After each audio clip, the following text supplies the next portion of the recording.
Welcome to the second stop of the Build Better Together Roadshow. Everybody focuses on the gas, but we don't always focus on the why. When the system isn't efficient, it's unreliable. We're bringing people, data, and technology together to build better. Today's event was really exciting for folks to take a step back and think about really the art of the possible.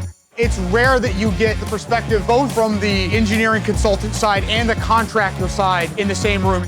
The demo was eye-opening. To get to this level of data using conventional process, it would have taken a few weeks. Now we have crunched that time to first data using our product. This rich data set that's coming from 4M, this Trimble extension pulls it in. And now what that enables us to do is visualize this data using augmented reality. We can see all of the data in this model in reality and get a good sense of whether this is truly constructible or if we need to make modifications to it. It's something that we definitely should leverage. Sarah, she gave a great presentation. We can't keep saying they ought to always contact 811. They ought to wait the required time. They ought to confirm the marks. They ought to dig with care. They ought to complete the project without any incidents. We have to start thinking about what is. Are we able to keep the data current, live, connected, up to date?